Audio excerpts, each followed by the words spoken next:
दोस्तों, जापान के टोक्यो में जन्मे पंच की कहानी हर तरफ वायरल है। साल 2014 के आसपास इसका जन्म हुआ। पैदा होते ही इसकी मां ने इसे छोड़ दिया। वाइल्ड लाइफ में ऐसा दो कारणों से होता है। पहला, बच्चा सस्टेन करने के लिए कैपेबल ना हो, और दूसरा, उसकी मां किसी मेंटल इलनेस का शिकार हो। दोस्तों, आज के इस वीडियो में हम इसी घटना के पीछे की साइंस को समझने की कोशिश करेंगे।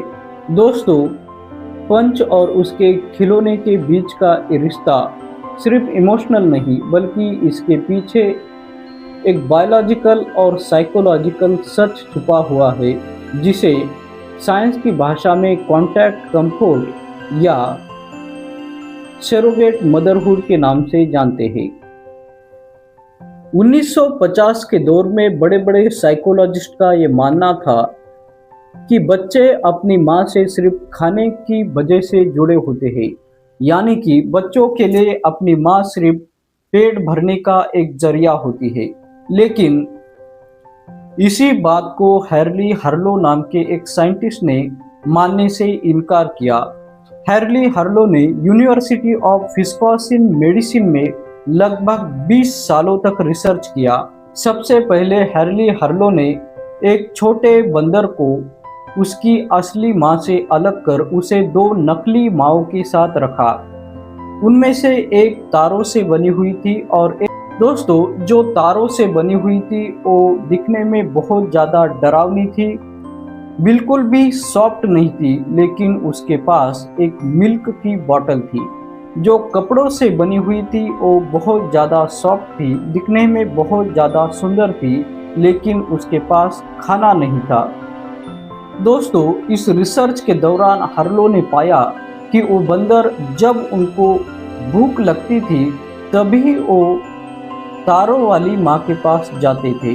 पूरा समय वो सॉफ्ट कपड़ों वाली माँ के पास रहते थे। इसी बात को और गहराई से जानने के लिए हार्लो ने उन बंदरों को बहुत ज़्यादा डराया। बहुत ज़्यादा डराने पर भी वो बंदर सॉफ्ट कपड़ों वाली माँ के पास भागे। दोस्तों, इस एक घटना ने पूरी साइकोलॉजी की दुनिया में क्रांति ला दी। इस घटना से पहले बड़े बड़े साइंटिस्ट का ये मानना था कि बच्चे अपनी माँ से सिर्फ खाने की वजह से जुड़े होते। इस घटना के बाद हार्लो ने साबित किया कि बच्चों के लिए जितना खाना जरूरी होता है, उतना ही फिजिकल टच भी जरूरी होता है। दोस्तों, 1950 से पहले अनाथाश्रमों में रोने वाले बच्चों को कोई भी नहीं उठाता था, लेकिन इस घटना के बाद डॉक्टरों ने माना कि बच्चों को खाना जितना जरूरी होता है, उतना ही फिजिकल टच भी जरूरी है।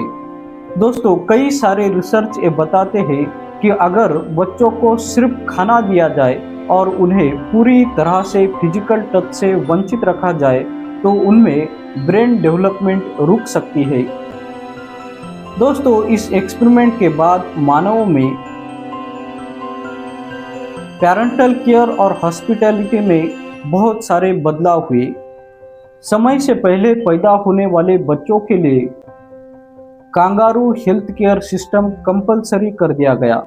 दोस्तों, हैरी हार्लो नाम का ये व्यक्ति यहीं पर रुकने वाला नहीं था।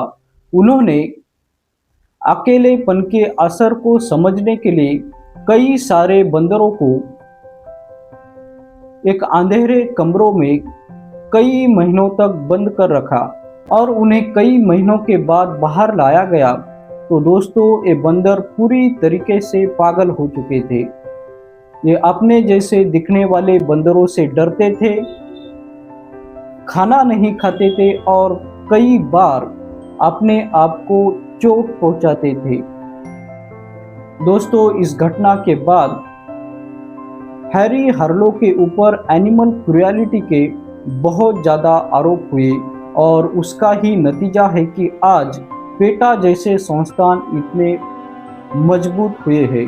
इस एक्सपेरिमेंट के बाद हार्लो को नेशनल मेडल ऑफ साइंस जैसे बहुत सारे अवार्ड मिले, लेकिन उन्हें आज भी मोस्ट कंट्रोवर्शियल साइकोलॉजिस्ट के तौर पर ही देखा जाता है। दोस्तों, हैरी हार्लो के इसी रिसर्च का परिणाम है कि आज जापान के पंच को मौत के मुंह से बाहर निकाला गया और उसे एक नया जीवन दिया गया।